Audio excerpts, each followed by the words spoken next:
In this example, we have to divide a polynomial by a linear expression, x minus 2. And when we say linear, we mean that the greatest part of x in the divisor is just x to the power of 1.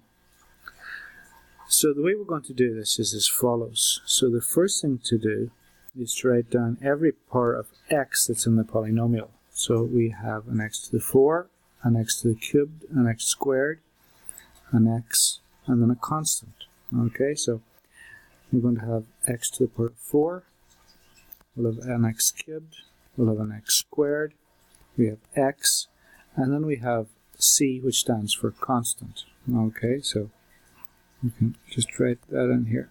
That stands for constant. Okay, now underneath these, we're going to write down the coefficient of each.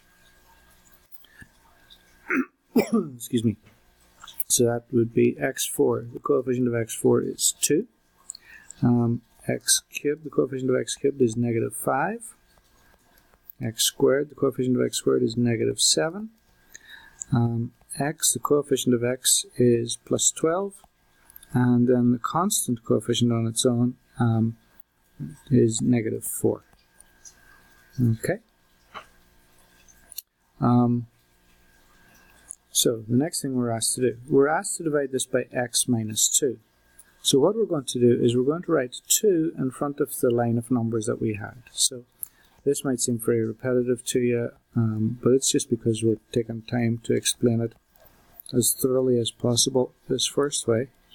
So what I'm doing right now is just a repeat of what I've done above, but this is where the work is going to start. So since we're asked to divide by x minus 2, you write positive 2 in front of these numbers. So we're going to write a positive 2 here. Okay, and now we're going to begin our division. So I'm going to set it up like this, and if you just watch the arrows, you'll hopefully you'll be able to see the pattern that follows. So you begin by just bringing down the first coefficient here and putting it on the bottom. Okay, so that's a 2. And now what you do is you multiply the number on the outside by whatever you've got on the bottom. So 2 times 2 gives you 4, and you put that 4 here. And now you add these two numbers. Okay, you add these two numbers, negative 5 and 4, that's negative 1. Okay, and again, remember, you multiply the bottom line by whatever's on the outside. So 2 by negative 1 is negative 2, and you write it in the next position over. So 2 by negative 1 is negative 2, write it down here. Again, add these two numbers, negative 7 and negative 2 is negative 9. Okay, and now it's time to do your multiplication again, the 2 by the negative 9. Well, 2 by negative 9, and write your answer over here, negative 18, but write your answer over there. Now more addition, 12 minus 18. 12 minus 18 is minus 6. Okay, and then 2 by minus 6. 2 by minus 6 is minus 12, put your minus 12 there. And then if you add here, minus 4 and minus 12 is minus 16. Okay, so hopefully you got that. So what we've been doing here, we brought that 2 down and then bring it up. You do some addition, some multiplication, and it just goes across like this. Okay, so each of these numbers here is multiplied by the 2 that was on the outside. So multiply by 2, multiply by 2, multiply by 2, multiplied by 2. And the reason you're multiplying by 2 is because of this guy out here on the outside.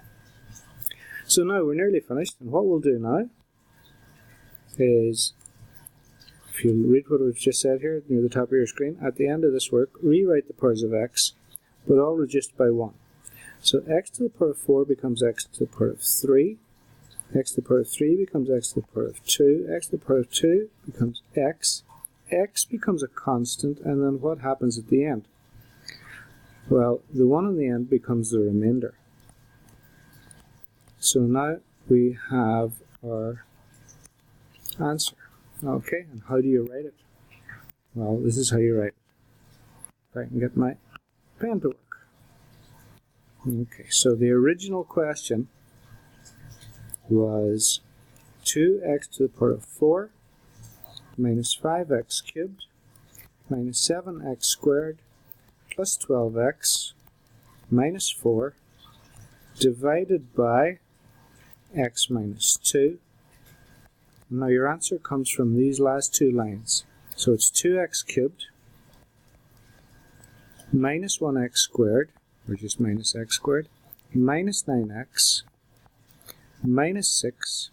And then what do you do with the remainder? Well, you write it over your original divisor. So it's minus 16 over x minus 2. Okay? And that's your answer here. Okay? Thanks for watching. Hopefully this made sense to you. If it didn't, watch it again a few times and watch the next couple of examples as well. And you can sort of do this as in the form of pattern recognition, following the pattern, and once you get it, it's easy enough. But it does take a little bit of time at the start to recognize the pattern. Okay, thanks and good luck with your next question.